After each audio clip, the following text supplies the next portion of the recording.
SIR में फंसे ऐसे सवाल जिनका इलेक्शन कमीशन के पास भी कोई जवाब नहीं। नमस्कार साथियों, आज का ये वीडियो किसी एक भारतीय नागरिक के लिए नहीं बल्कि उन लाखों करोड़ों भारतीय नागरिकों के लिए है जिनका नाम तो वोटर लिस्ट में है, लेकिन वही नागरिक अपना अस्तित्व साबित करने को मजबूर है।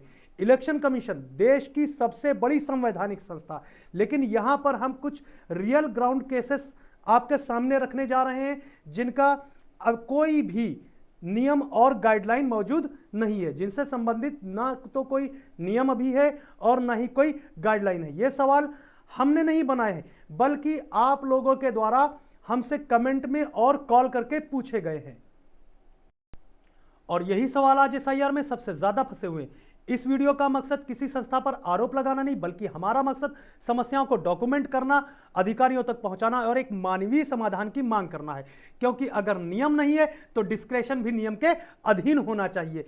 यह वीडियो कानूनी सलाह नहीं, यह वीडियो जनहित में जागरूकता के लिए, और जिन केसों का हम जिक्र करने जा रहे हैं ये एक रियल केसेस हैं। अगर आप इस वीडियो को देख रहे हैं और अगर आप भी इन समस्याओं से जूझ रहे हैं तो इस वीडियो को सिर्फ देखें नहीं, अधिक से अधिक शेयर करें, क्योंकि जितना ज्यादा ये वीडियो शेयर होगा उतनी जल्दी निर्वाचन अधिकारी, सीईओ और ईसीआई तक पहुंचेगा। तो अब हम जिक्र करने जा रहे हैं ऐसे सवालों का जिससे हमारा समाज इन समस्याओं से जूझ रहा है। तो सबसे पहले यहां पे देखेंगे क्वेश्चन जो पूछे गए थे कि अगर कैंडिडेट के माता पिता 1988 से पहले एक्सपायर हो चुके हैं, 1988 से पहले, और उनके दादा दादी भी 1988 से पहले एक्सपायर हो चुके हैं, और उस समय जिस समय माता पिता एक्सपायर हुए थे उस समय कैंडिडेट की एज 2 से 3 साल थी, तो उसका 2003 की लिस्ट में नाम होना संभव नहीं है और ना ही उसके नाना नानी का नाम है। तो ऐसी कंडीशन में वो किस तरह से नोटिस का रिप्लाई देगा?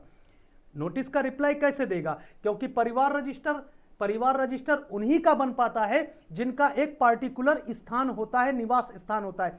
ऐसे भी हमारे देश में रहने वाले देशवासी हैं जिनका एक पार्टिकुलर स्थान नहीं रहा है, वो शिफ्ट होते रहे हैं, तो उनका परिवार रजिस्टर नकल कैसे तैयार हुआ होगा?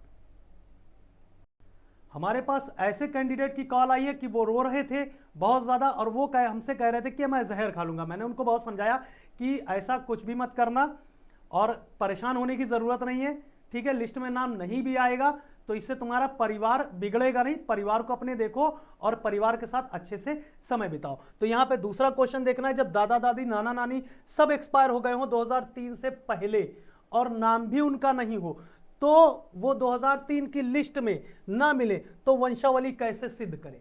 वंशावली कैसे सिद्ध करें? यहां पे हम फिर कहने जा रहे हैं कि परिवार रजिस्टर नकल ऐसा नहीं है कि सभी के तैयार है। परिवार रजिस्टर नकल ऐसे भी कैंडिडेट हैं जिनके नहीं मिल पा रहे हैं, तो उसके लिए क्या गाइडलाइन है?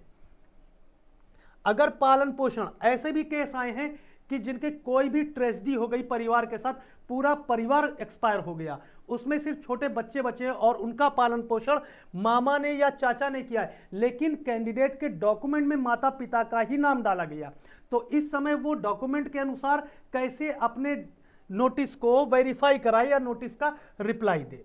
तो उससे संबंधित भी ये क्वेश्चन हमसे पूछा गया।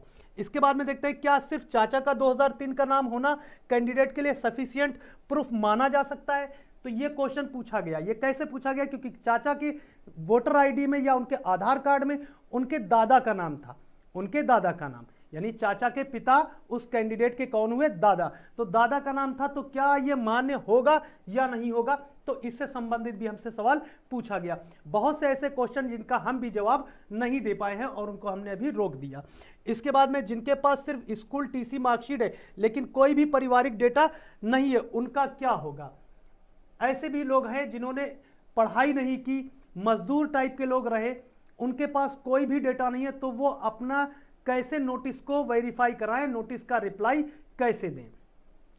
इसके बाद में 6 नंबर क्वेश्चन है, महिला कैंडिडेट जिनके माता पिता का रिकॉर्ड नहीं है लेकिन पति का 2003 में रिकॉर्ड है, तो मान्य क्यों नहीं? ये कैंडिडेट के द्वारा पूछा गया है कि मान्य क्यों नहीं है, जबकि उनके ना तो नाना नानी का नाम है और ना ही उनके दादा दादी का नाम मिला और ना उनके माता पिता का नाम मिल रहा है, क्योंकि वो एक मजदूर टाइप के थे और सिर्फ मजदूरी ही करते थे, डॉक्यूमेंट से कोई संबंध नहीं था, और वो एरिया शिफ्ट करते रहते थे, जहां पे उनको काम मिलता था उस एरिया में पूरा परिवार शिफ्ट हो जाता था।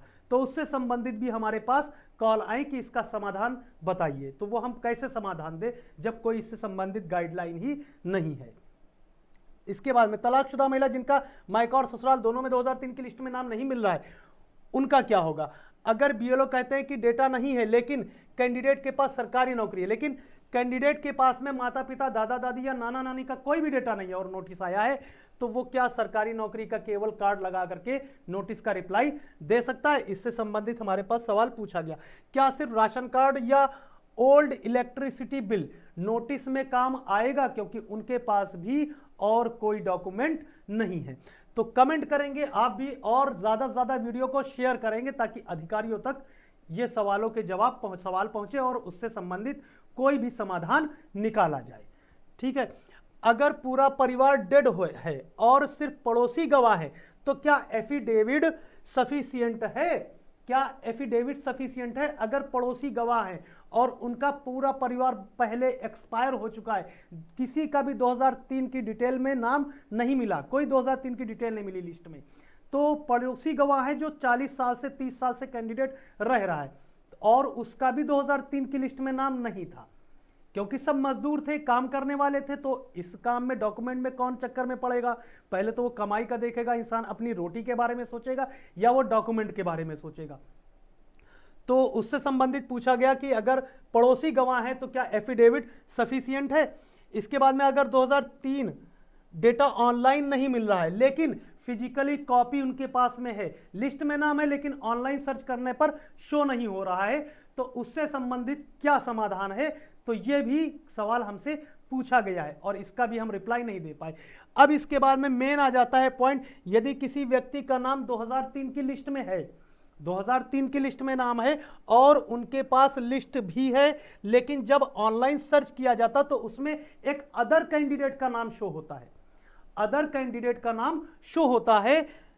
ठीक है, उनका खुद का पर्सनली नाम शो नहीं हो रहा है, खुद का नाम शो नहीं हो रहा है एपिक नंबर डालने पर। ऐसी कंडीशन में क्या गाइडलाइन है हमारे पास? इससे संबंधित तो कम से कम 150 से 200 कॉल आई हैं कि सर 2003 की डिटेल तो है लेकिन ऑनलाइन जब चेक किया जाता है तो वो अदर कैंडिडेट का नाम 2003 की लिस्ट में शो होता है, लेकिन मेरा नाम नहीं आ रहा है और 2003 की लिस्ट भी है लेकिन मैपिंग में अदर कैंडिडेट का नाम शो हो रहा है। जब मैपिंग की जाती है तो कैंडिडेट का नाम नहीं आता है। तो इससे संबंधित क्या समाधान निकाला जाए? तो ये वीडियो ज़्यादा से ज़्यादा शेयर कीजिए। और भी हमारे पास कई सवाल पूछे गए हैं, लेकिन अगर हम सभी सवालों की यहाँ पे टाइप करवाएंगे और वीडियो बनाते तो वीडियो बहुत ज़्यादा लेंथी हो जाती। तो इसको ज़्यादा से ज़्यादा शेयर करें ताकि अधिकारियों तक पहुँचे और इन सवालों का समाधान निकाला जा सके।